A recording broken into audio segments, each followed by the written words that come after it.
Hi everybody, Jake here, welcome to the video, welcome to the newest episode of our Wolfsburg save, and today's one is pretty jam-packed. It was a shorter episode last time, so this one is going to be a bit longer. We've had a transfer window, about 5 months of in-game seasoning to talk about. We've got a Champions League knockout match and a very important league match as well. There's plenty to get into, and a new youth intake as well. We've had a youth intake nearly come through, so very excited for that, and I don't really want to waste too much more time, so we need to get right into it, because there's plenty to get on with.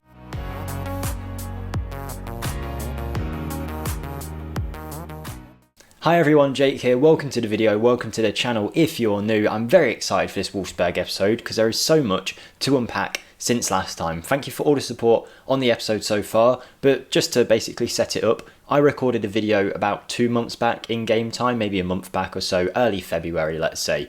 I recorded 2 matches, talked about everything, transfer window, blah blah blah, went to edit it and just forgot to speak basically. I hadn't plugged in my microphone, so the whole time but nothing's coming out, so that was a waste of my time.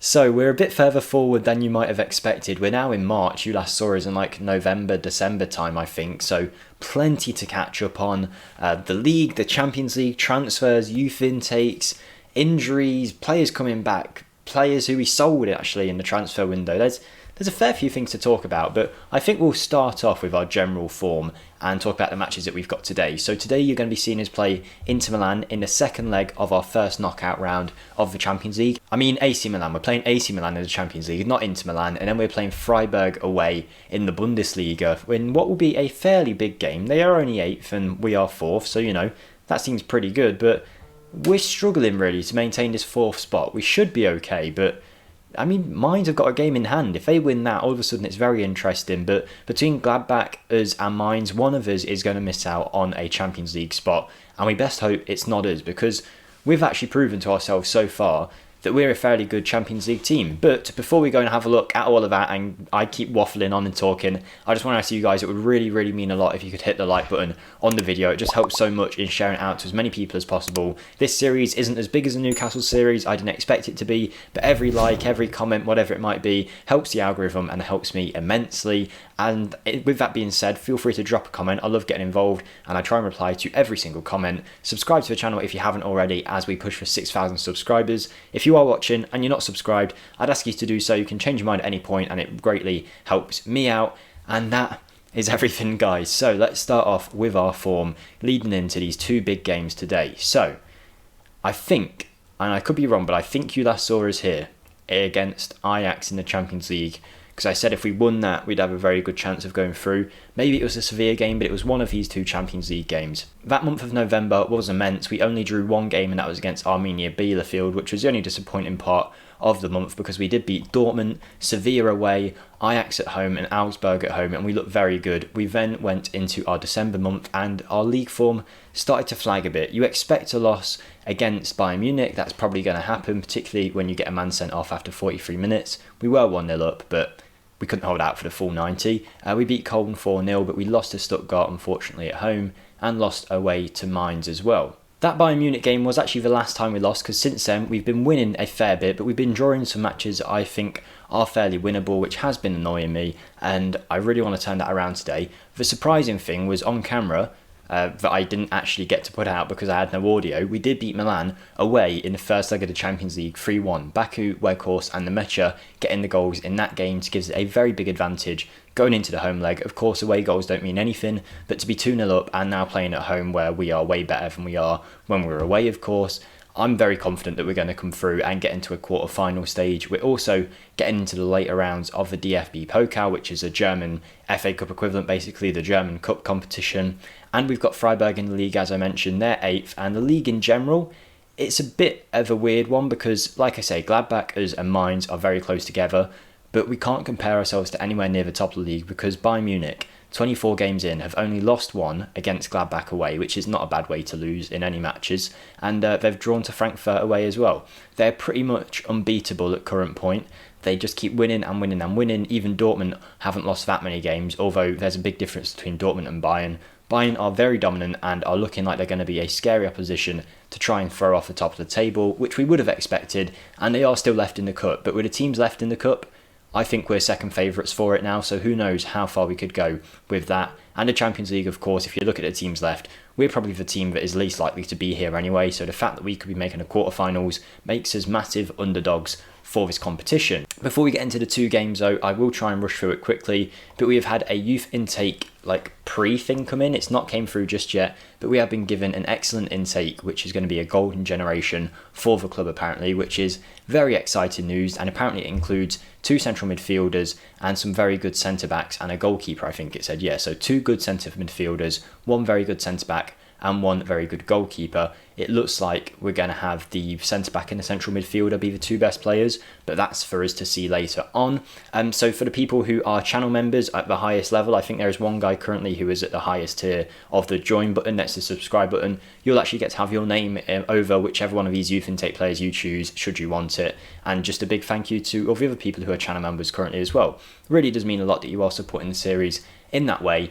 But I think the only thing we're left to talk about now is our transfer window, and the reason I didn't try and record super close to it was for the fact that we literally didn't do anything. We didn't do anything important. Our last signing was Paslak, which we already knew about after we sold Mbabu. And then in terms of sales, the only important one that I sold in January was Paulo Otavio to Benfica for about £1.5 million. He came back from injury.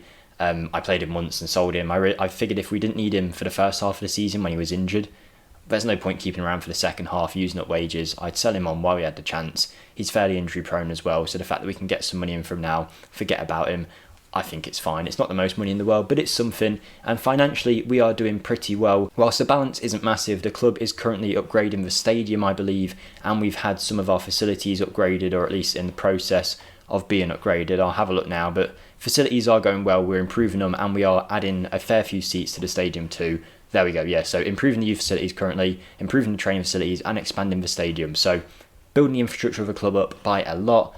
And with that being said, we may as well get as close to this AC Milan game as possible. So I'll quickly simulate to it, pick the team, and then you guys can watch that game with me. Okay, so it's match day. This is the team that we're going for. A little few interesting updates we've got is Baku has recently just signed a new deal with us. He wanted a pay rise. We've got him until 2026 now, which is great because he's likely our most valuable player, our most valuable asset. So to get him on as big a contract as possible will mean if we ever do have to sell him, we can get as much money in for him as we possibly can. Lacroix is coming back from a 3-month injury or whatever it is, so it's good to have him back in the side. And interestingly as well, Schegler is now back, but he is currently unregistered. So you'll probably see him in the Bundesliga match and not the Champions League match. And we did the cup draw for the DFB Pokal, and it's Bayern Munich versus Bielefeld in the semi-final and us against Werder Bremen. So you'd assume it's going to be us against Bayern in the final, so that might be something to keep an eye out for. Nearly beat them in the first game that we played against them in the league away from home. If it wasn't for a red card, I think we would have done it. But here's the team we're going for. Castells in goal, who has been brilliant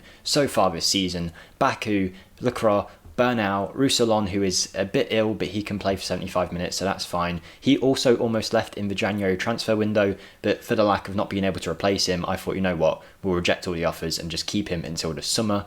We've got Grilic at the base of the midfield with Kozlowski, Arnold, Boga, Weghorst and Nemecha filling up the rest of the team. And with that being said, we've waited long enough. Let's get into these 2 games. Hopefully this time the audio is recording. I checked, it should all be fine. And this time we can actually get a video out to you guys. And yeah, hopefully it won't be 5 months difference every time you see a video the way it was today. Let's have a look at their team then for this match. Let me just put the speed down a little bit from what I have it during the in-game stuff. Oh, we've got a highlight straight away. 10 minutes in. And it looks like it's going to be AC Milan. Now, I am fairly confident in this game, as I mentioned, but if AC Milan were to get a goal now, I'd be a bit worried, but you've got to think that they'd be trying to attack from the off here in this game, so if we can withstand the first few minutes of pressure, the first 20 minutes or so, we'll be okay. Will we though? If Brahim Diaz is going to score a goal like that after 10 minutes, it's a great volley from him. We left him in far too much space, at least Baku. Looks like he lost his man, to be honest. And then it was just easy to head down from Rafael Leao, and at that point it's just up to the mercy of goal scorer if he wants to blast it into the top corner, which he did. And now it's 3-2 on aggregate and a very early start for Milan, and that's going to absolutely knock our confidence, but boost theirs massively. And straight away it's a highlight for Mike Maignan. I wish you'd been able to see the first though, because we played so well. We completely outplayed them. They barely had a chance, and now here we are potentially 2-0 down if AC Milan were to score now. But we do seem to defend it well. Weghorst doing well, knocks it down to Kozlowski, who plays it up to Lucas Nemecha. It's a great tackle, last ditch from Simon Kjær. the Denmark player, isn't he? Yeah, he's a great centre-back. Great tackle from him to prevent us getting in there, but at least we're showing signs of doing something. Arnold whips in the corner, it's headed away by Romagnoli for the AC Milan defence, and Brahim Diaz looks like the danger man so far for AC Milan. He's going to carry the ball out. It's a good job I said that, because I seem to have cursed him and he's given it straight back to us. Weghorst and Lemaitre, which has been a great partnership for us so far, very close from Lemaitre there. But the three strikers, the three main ones at least, I won't class Piccoli because he's still quite young, but Weghorst, Lemaitre and Waldschmidt have been scoring goals for fun recently. Waldschmidt seems to score only hat-tricks or 4 goals in a game, that's all he'll do. He'll never score 1, he just goes to score loads when he does play. Lemaitre is constantly adding a goal here or there, and Weghorst is just always there for a header at any point, and he plays that target forward role very, very well. Even if sometimes the average match ratings don't show it, I think he does great. I mean, the couple of attacks that we've had so far have came from Weghorst knocking it down to someone in the midfield and then them playing it in behind, so it's definitely working. And being a support role up front, yes, he's not going to score a ton of goals, but I do like that our goals are coming from everywhere. We're getting 15, 16 plus goals from all of our strikers so far. And again, it's Weghorst to Lemaitre. It's a terrible shot, but Magnan's led it in. I was not expecting that to be anything at all. It's a really poor shot from Lemaitre, hit low into the ground from about 30 yards, 25 yards, whatever it might have been. There's no way on earth that should ever have gone in. Yes, he got some space, but at this point you'd assume the keeper's got it, but it's just hit it low. And we are 1-1 on aggregate, 1-1 in the game here, 4-2 on aggregate, and that's kind of eased the pressure a lot now because that takes away the early momentum that Milan had. We've started to grow into the game, we're playing better. If we can add a winning goal here, I say a winning goal, a goal to put us in the lead, I think it will probably end up being the goal that seals the whole tie for us. Baku into Kozlowski, it's headed away to Arnold, Brahim Diaz gets there again, Salimakers, that's interesting, I thought he'd be playing right back, but he seems to be playing on the wing for AC Milan. They've definitely got a good team. I mean, quality-wise, their midfield and their attack is very strong. But it looks like it is going to be an AC Milan highlight here, as they are building up very, very slowly. Tonali, you don't expect him to give the ball away. To Tio Hernandez, a great player in himself. He's very, very quick as well, so getting down this flank will not be difficult for him. Rafael Leao into Brahim Diaz. This is a really good move, actually, from AC Milan, and Brahim Diaz hits it over the bar. We'll take that, but AC Milan, very good move from them there. If I just switch the formation every time I go to do it, there's a highlight. But I was going to switch the formation to show you AC Milan's team.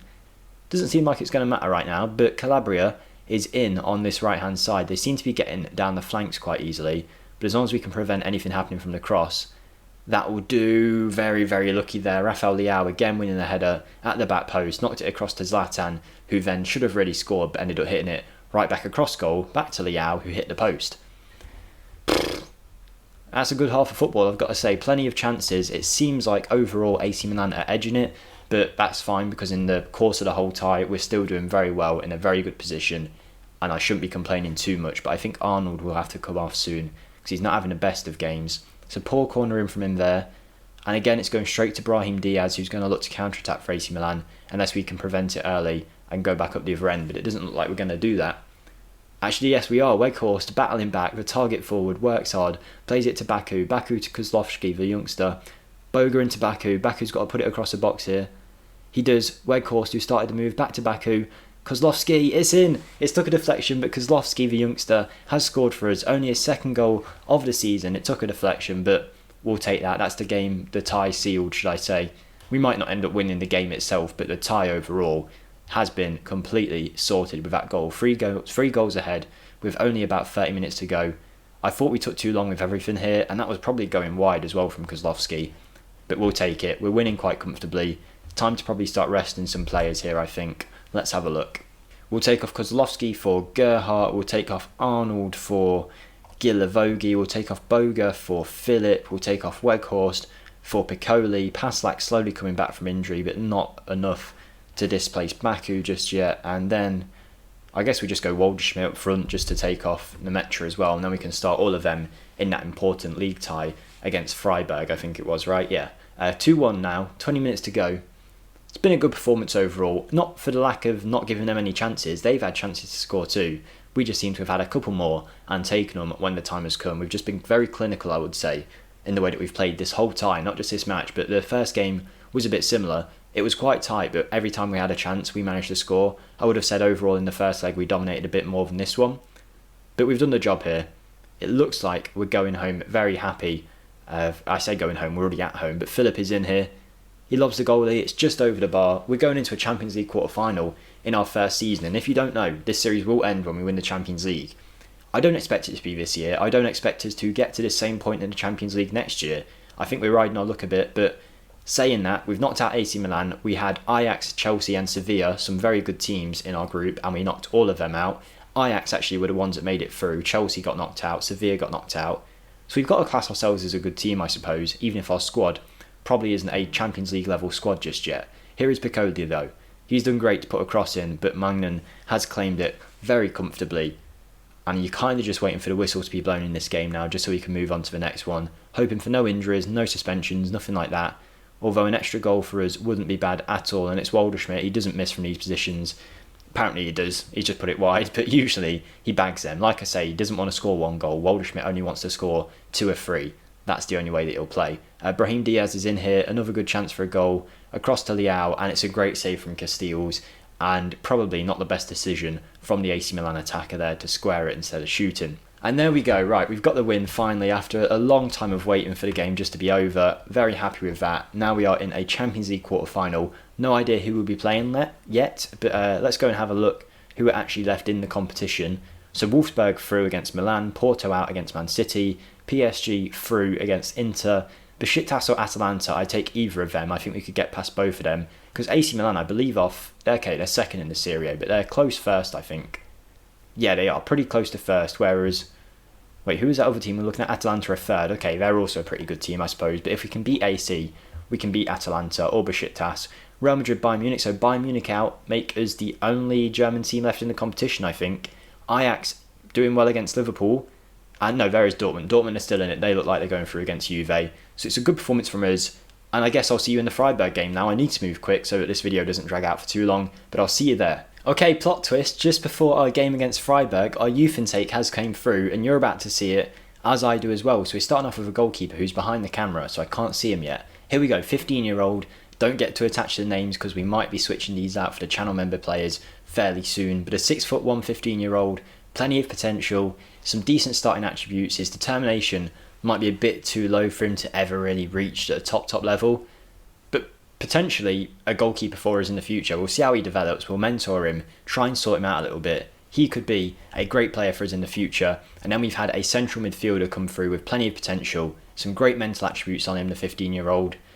Technicals maybe not amazing, but he's got time to work. Apparently unambitious isn't the best personality, but you know what, that's not a bad youth intake at all. Some of these players could be very good for us. Even a half-decent centre-back here as well. I like this. They're not absolute game-breaking players coming through, but I'm sure in a few years' time we'll consider a fair few of these players as squad players, I'm sure.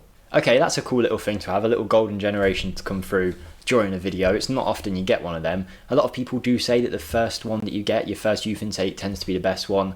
I don't know what the science is behind that, but interesting to see it at least. And now we move in to this match against Freiburg. So...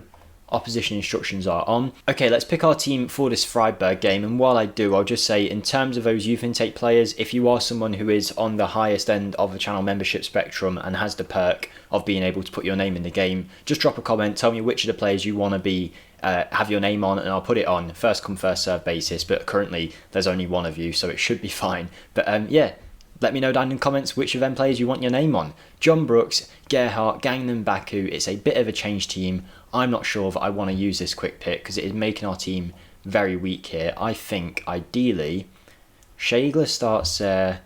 Astorov ranks can... Yeah, you know what? We'll do that. Waldschmidt is going to start instead of Nemecha.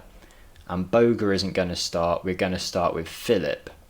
Then we're going to have Grealish on the bench. If he's fit enough, Grealish should start. Yusuf Amin doesn't look like he's capable of being on the bench just yet. And it's unfortunate that Lacroix has picked up another injury, but I think that's pretty much what we're going to go with. Definitely not our strongest team, but hopefully still a team that can get the job done. We'll see how they go in the pitch. Excited to see Schegler perform in-game, even if he's not fully fit yet. Very excited to see what he can do. So that being said, let's get right into it. Okay, we're underway here. To anyone who is still watching at this point, thank you very much. Feel free to drop a comment, put Zava for Shayla. I don't know how you're going to spell that. Read it off the screen and try and spell it. But yeah, very nice to have you still around. Hopefully you are enjoying the video so far. Don't forget to like it if you haven't already, and why wouldn't you? It seems Weghorst wants you to, because as soon as I said that, we scored a goal after 5 minutes, and this puts us 1-0 up to one of the competition teams that we have in our area. A big game away from home after 5 minutes. That's massive. Baku did well to get right down to the byline, square it across, and Weghorst slammed it a bit harder than he needed to be honest, from 1 yard out. But we'll take that, a 1-0 advantage after 10 minutes. Freiburg seem to be playing a 4-4-2 formation, and I think in terms of quality of player on the pitch, we should do way better than them, and Freiburg seem to have done pretty well for themselves to even get themselves into 6th place, to be honest, so credit to them where it's due. We can't take them lightly, but you'd think even with our rotated team here, we should still have enough to get us over the line. Gagnon, interestingly, does want to leave the club. He hasn't played enough in his eyes, and I wouldn't be against that. We picked him up on a free, and the idea being he can help us out, and if we can make profit on him in the future, which I expect we will, then that's awesome, because he's definitely a player that could be of value to some club. I was actually told in the comments that the reason he's a free agent is Sevilla supposedly released him for being overweight. I don't know if it is true, but it's all the better for us. Waldschmidt goes very close there. What a goal that would have been. A little chip dink shot with his left foot just onto the crossbar. And looking at the league table, Gladbach are starting to pull away from us, to be honest. And that's not great to see, but hopefully we can keep that gap between us and Mainz as big as possible. But I'm sure they're going to be chasing us the whole way, and it looks like it might be the 4th spot that we're competing for this year in the league, which I won't be against. If we can make a cup final and Champions League quarterfinals is already more than good enough, I think. So it's not been a bad season at all. We'll just have to add to it next year as we improve the team. But the team has slowly got more used to this tactic and improved team cohesion and stuff, and we can really see the effects of that on the pitch. Not just the transfers I brought in, but some of the players that were already at the club weren't at the club before, so there was a lot of team cohesion issues at the start. And as we started to get that better, players are playing the tactic better, and we're doing awesome. But that in itself wasn't the best goal to concede, and it has been awarded. I thought it would be. I was just waiting for the confirmation, because it was just a simple ball past the aging John Brooks in defence. He's been outpaced by Holler. Holler has put it in the back of the net, but actually looking at it, he was past both centre-backs when the ball received him. So I do want to see the little offside lines. Was it Baku at the back with his pace accidentally playing him on? No, it was Gagnon. I'm not going to say any jokes about him being overweight, and maybe that's the reason that they were onside. I'm not going to make any of those jokes. I don't think he's overweight. I'm sure that's just a story someone made up in the comments, right? He's got really good physical attributes in Football Manager. Surely that's not the case. But anyway, 1-1 after 30 minutes. I'd be very disappointed if we don't win this match, after showing that we can beat a team like AC Milan. I feel like Freiburg away from home should be the kind of game that we'd win, but it's also, I suppose, a banana skin match for us, because they're fairly close to us in the league, and they've came close again there with a header just going over the bar. Bayern Munich on 70 points already is insane, but we do have a chance here with a free kick by the looks of it. I don't know who's on him, but he's going to try and bend it in, and he has. It's Florian Grealish. What a free kick that was. He's hit that with plenty of curve, plenty of power, and there was no way that the goalkeeper was going to get to that. Put right into the corner. Let's have a look at it. He bends it round with absolute whip on the ball, and we are now 2-1 up. Very happy with that. Going into half time, we can have the advantage, and then we can slowly start to bring in the better players in the second half and see how we get on with them. Shagler, not really impressing too much, but we're only expecting 45 minutes of slight fitness from him. He won't be dictating the game just yet, and we're probably also not playing him in his ideal roles yet either, but here he is. Simple. Play it out wide. Weghorst. We're playing nicely. Shagler again. Controls it in the midfield. Goes back to the defenders. And it's with John Brooks, who, as good as he's been when I've used him, he just worries me for some reason. I don't know what it is. I just get an uneasy feeling whenever he's on the ball. I feel like he's going to mess something up. Here is Shagler. Back post to Waldschmidt. Waldschmidt has headed it in very comfortably. Peeled away from all the defenders. I'm surprised I don't think that they're offside. There's no check, so we'll take it. Great ball from Shagler. Great run from Waldschmidt, but probably terrible defending from Freiburg, because how was he so free at the back post there? Shagler, one touch, ball into the box. He's really done well there, actually, Waldschmidt. It looked like no one was even going to get to that ball. And he's pulled out, and he's given us a 3-1 advantage going into half-time. That's more than we can ask for. 2 wins on the bounce it will be as well now. We've been getting like win-draw. Particularly in the league, we seem to be drawing a lot, and it is annoying me. Yes, it's way better than a loss, but if we can convert like a couple more goals into our game, we'd be up there with Dortmund, I think, right now. Challenging for that second place spot. I don't think we'd be anywhere at Bayern Munich's level yet, but we will get there eventually. And yeah, a pretty good game so far. Some pretty entertaining games in the two of them. It's not like it's been completely one-sided in either one. And almost then, another goal from Freiburg, but he was just offside. It is about time we start making some substitutions though, so Gilavogi can come on. He was the one suggested at the start of the game. Schagler, he's going to be hard to say, has had a good game, but he can come off for Kozlowski. We'll have the young central midfielders playing together with Boga in front of them, I think. And then we'll get Baku, we'll try and get him off the pitch now. We'll bring on Beneu, and then we'll just switch over Gagnon and Beneu. Gagnon's played there a few times, even though he's only got half a star rating. He hasn't really put a foot wrong, and we've had to force to use him in that right back spot. And other than that, I think we're good. I think we'll bring on Piccoli as well, give him some game time, and that's all the subs that we're allowed. But with 20 minutes to go, I think we will see this game out, even with the players coming on. I actually think the players coming on are probably better than the players we had on the pitch, minus the Baku substitution. But we do need to keep him rested because he can't play every single minute of every single game for us, despite being probably our most key player. That's probably the reason why we don't want him to do it, because we don't want to lose him any time at this season, else it really throws us under the bus. Casteels with a good save there. Gladbach winning 3-1 against Hertha Berlin. Mainz still very close to us and probably still have that game in hand as well, which is worrying. But we'll keep playing our football. We just need to make sure we win. And it looks like we're about to get a fourth goal there with Piccoli rising up with a header. It's just gone wide, but with 10 minutes to go, I think this game is done and dusted. It's actually been fairly even. Possession actually leaning Freiburg's way. Chances and XG, it should be an even game, but we've come out of it with a 3-1 win. I suppose that's the quality of player on the pitch making the difference. And that has been a very successful episode. Quarterfinals of the Champions League, keeping up our Bundesliga push with a good win against a rival team in Freiburg, and we're through to the semi-final of the Cup. We've had a golden generation youth intake come in. It's pretty much perfect, but that I think is everything, guys. So thank you for watching. Hopefully I've enjoyed this longer episode. Sorry if it's too long, but we had plenty to catch up on after missing the last episode because of noise issues. Anyway, thank you for watching. Like the video if you did enjoy it. Comment down below whatever you want to, and I'll see you next time. Goodbye.